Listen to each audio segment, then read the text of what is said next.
Greetings. Frederick Riddle here with another Christian news and views. This is episode 240, and this is Friday recap. So, we've had an interesting week, and it started out very interesting. It was two contrasting events that took place over the weekend. One took place in Glendale, Arizona, where a memorial service with about 90,000 people in attendance. That's 70,000 inside, 20,000 outside, and I don't know if that included. I understand there was another venue right nearby. I don't know if that 20,000 was in there or if that was even more. So a lot of people, plus millions of people across the world. I've heard estimates as high as 1 billion people watched that memorial service. There were excellent speeches and emotional moments. Probably the most emotional was Erica Kirk forgiving the murder. I've watched that several times, and every time I do, my throat just gets constricted. My eyes start to tear up.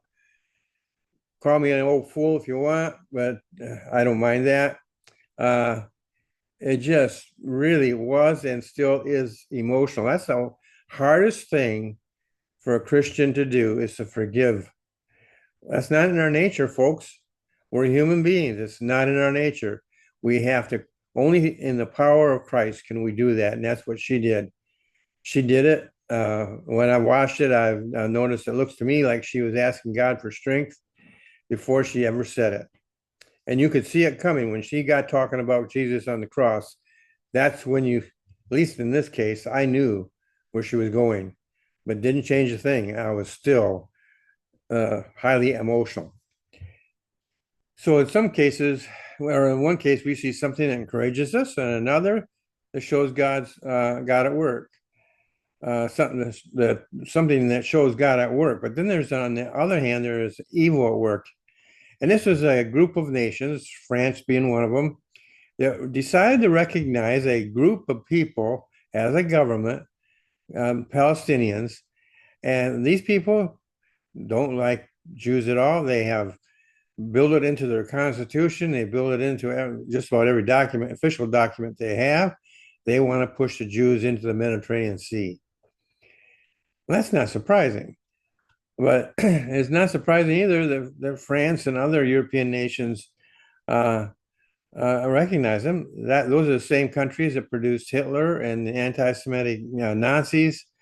France didn't produce him, but they eventually became under him. And some of the worst people, from my reading of history, came out of that. Some people never learned, and now they support anti-Semitic Arabs. Now, there's also Australia. Don't know why they're doing it.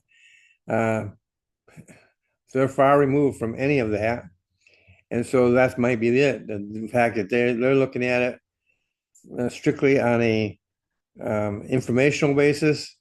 They haven't bothered to really investigate the truth of anything, and so out of ignorance, they're doing it. That's about the best I can do there. But in all that, God is triumphant. He has been tilling the soil here in America and planting seed. Revival is coming. I truly believe that. God, I believe, is giving America one last chance. Now, I have an update on what's happened since then. Since that astounding event in Arizona, Turning Point USA has received over 54,000 requests to start or join either a high school chapter or a college chapter of Turning Point USA. Moreover, churches and pastors have been reached. Many pastors are already committing their church to greater efforts toward personal holiness and serving the Lord. My own pastor was already on fire for the Lord. I wouldn't have believed that you could light even a bigger fire under him, but it sure looks like that. He has really gotten into this, and he's doing it from a Bible basis. And it's really, I'm already attended our first meeting on it, and that was exciting. And I am sure similar events are taking place across this land. As the saying goes, the Lord is good all the time. On Tuesday, we had the UK's Foreign Secretary Yvette Cooper. She told the Russian delegation to the UN their country is risking armed conflict, but that British jets are ready to confront Moscow's planes violating NATO airspace. Here's my update on that. Since then, President Trump has leaned more toward Ukraine, and now not only is he encouraging them, but he's encouraging NATO as well. Here's my opinion on that. I've always felt that President Trump would shift his position. Don't believe me? Check back previous episodes. Why? Because he wants peace. If there's a legacy, he has any particular legacy in mind, I think he wants to be known as the peace president in a good way, not a bad way. As a master negotiator, he believed he could bring the two sides together. However, President Putin of Russia overplayed his hand when he came to Alaska and met with President, and he revealed his true colors. Now he is officially a loser. On Wednesday, President Trump gave the UN a jarring rebuke that was and is well deserved. He rightly condemned its inaction in describing the UN as filled with empty words that don't solve wars. Opinion. I think the United Nations had it coming.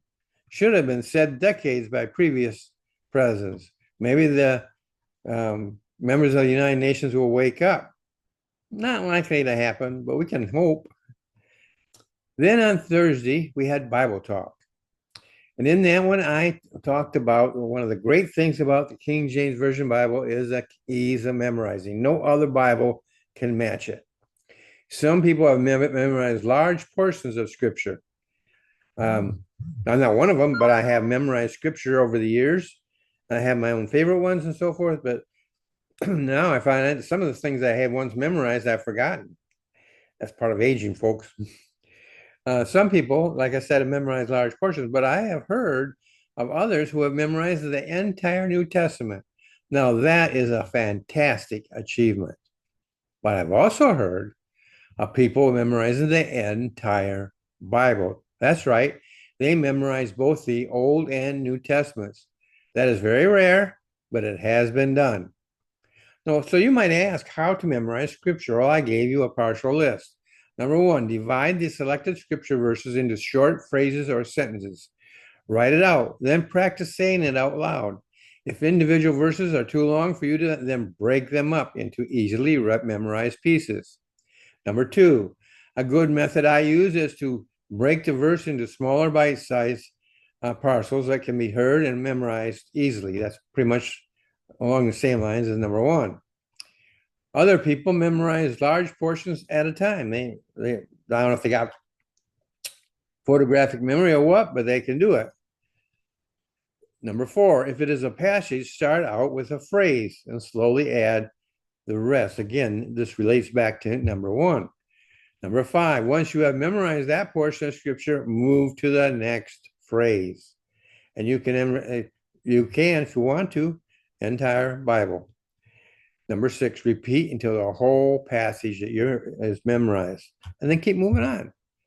Move on to the next area you want to memorize until you get, and like I said, the whole Bible is there for you to memorize if you want to. Hopefully, you can begin to do that today. Well, I hope you've enjoyed this recap. It's been an interesting week. Some interesting things that have happened, and gives us a lot of things that we can think about, chew on, and even debate within ourselves as well as with other people. So if you agree or disagree, please leave a comment. I always look at my comments and I check them out, see if there is any. If there is, I go through them. If I find one that is, I will answer them usually right there.